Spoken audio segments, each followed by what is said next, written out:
Hello sa mga kamanibela. So ngayon, araw na to, maliwalas, susubukan natin tahakin yung 2 lanes na to. So 2 lanes papunta doon at 2 lanes naman yung pabalik, no? Ang gagawin natin, susubukan natin mag U-turn kasi may pupuntahan tayo doon, for example sa kabilang kalsada. Okay, so ngayon nakahinto ako dito sa pinaka rightmost kasi ito yung slowest moving cars dito sa kanan.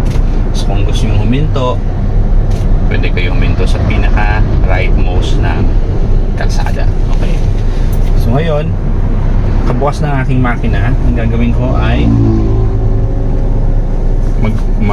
tatakbo tayo from stop to moving. Okay, so gamit ko yung manual transmission car, kailangan kong gumamit ng clutch. Okay, so ngayon make sure na nakapark tayo, nasa parking position tayo, neutral, at saka nakapark yung handbrake natin, naka-engage or nakataas. So kung gusto natin mag-start or tumakbo, kailangan lang natin ng make sure press yung pedal, brake pedal, at saka clutch, and then change to first gear, and then handbrake, disengage, then titimplahin na natin. Okay, so ngayon make sure na clear yung kaliwa nyo dito sa left side kasi kailangan ko pumasok dito sa first lane or sa outer lane, tawagin, nasa pinaka right mo sa. So signal to the left, then titimplahin na natin yung accelerator and clutch, dahan-dahan. Okay, so kung clear, shoulder check, clear. Okay, pasok. So ang tatandaan kapag papasok kayo sa lane, make sure na naka turn signal kayo, check nyo yung mirror, and shoulder check nyo dun sa mga blind spot natin. Okay, so ngayon nandito ako sa rightmost. Kung gusto ko mag U-turn, turn signal left, shoulder check, then pasok. So make sure yung speed nyo mabilis din, no? Okay, ngayon tumatahak na tayo dito sa inner lane or yung nasa leftmost kasi ito yung moving vehicle. Okay, so turn signal 30 meters away, U-turn tayo. Okay, so naka first gear lang ako. Ayan, and then balik yung manibela sa gitna. So mapapansin natin nasa inner tayo nag U-turn pero lumabas tayo dito sa outer. Bakit? Kasi yung ikot nyo, no? Pag umikot yung sasakyan, usually kung nasa inner tayo or nasa left at nag U-turn tayo, kailangan ang bagsak nyo dun sa outer kasi ang sasakyan hindi naman yan yung tipong makakaikot ng sobrang liit, no? Malaki pa rin yung bilog na tatahakin yan. Okay, so ang tendency kapag nasa leftmost kayo nag U-turn, dapat ang labas nyo sa rightmost. Okay, para hindi kayo makasagabal sa ibang mga sasakyan, especially since nag U-turn tayo, slow moving vehicle tayo yan. So rightmost tayo dahil babagsak. Okay, so mamaya papakita rin natin kapag magle-left turn tayo sa intersection.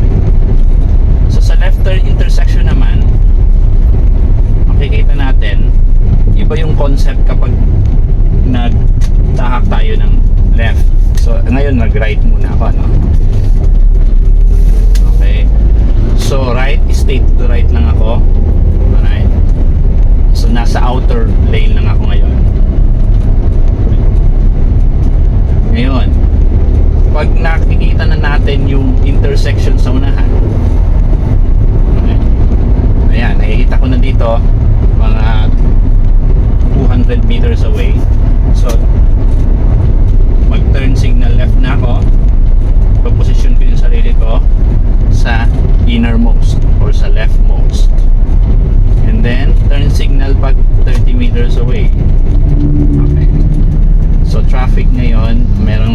enforcer sa unahan. Okay.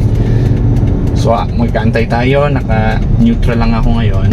Ang gagawin ko, since naka-turn signal na ako, nasa leftmost ako ngayon, pag pumasok tayo doon sa intersection, dapat stay to the leftmost ka. Okay? So, yun ang difference, ano? Kapag going left yung sasakyan nyo, leftmost, and then stay to the left ka once na naka-left turn na yung sasakyan. Unlike kapag U-turn, nasa U-turn ka, leftmost, pag U-turn mong ganon, stay to the rightmost ka. So yun po yung kaibahan nung nagta-turn tayo sa kalsada. Okay? So makikita natin once padaanin tayo ng enforcer. Okay. So yan yung difference. At yung sa right naman, pag going to the right ka, since right left-handed kasi tayo na mga sasakyan, at ang lane natin is nasa right. So pag nasa rightmost ka, stay to the right ka. Okay. Sa ibang bansa, magkaiba yung concept kasi right-handed yung mga sasakyan, so nandun sila sa left side tumatahak ng kalsada. So magkaiba yun. So dito sa Pilipinas, yun yung kailangan sundin natin. Ayan, start na tayo. Shift first gear. Okay, nasa leftmost or inner road ako.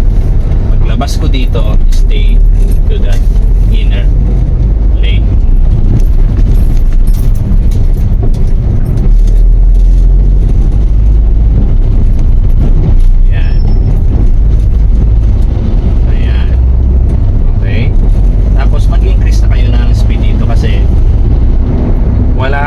Wala naman masyadong dito, mabilis na sasakyan. So kayo, pwede kayo mag-stay dito sa left as long as wala kayong napeperwisyo or na i-istorbo mga sasakyan sa likod. Okay lang, stay to the left. Pero kung kailangan nyo dumahan-dahan sa kanan, lagi kayo pupunta kayo sa kanan. Okay, so padadaan natin yung sasakyan na gusto mag turn dito. Okay.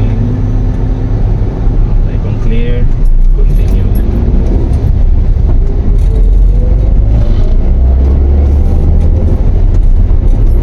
Yan.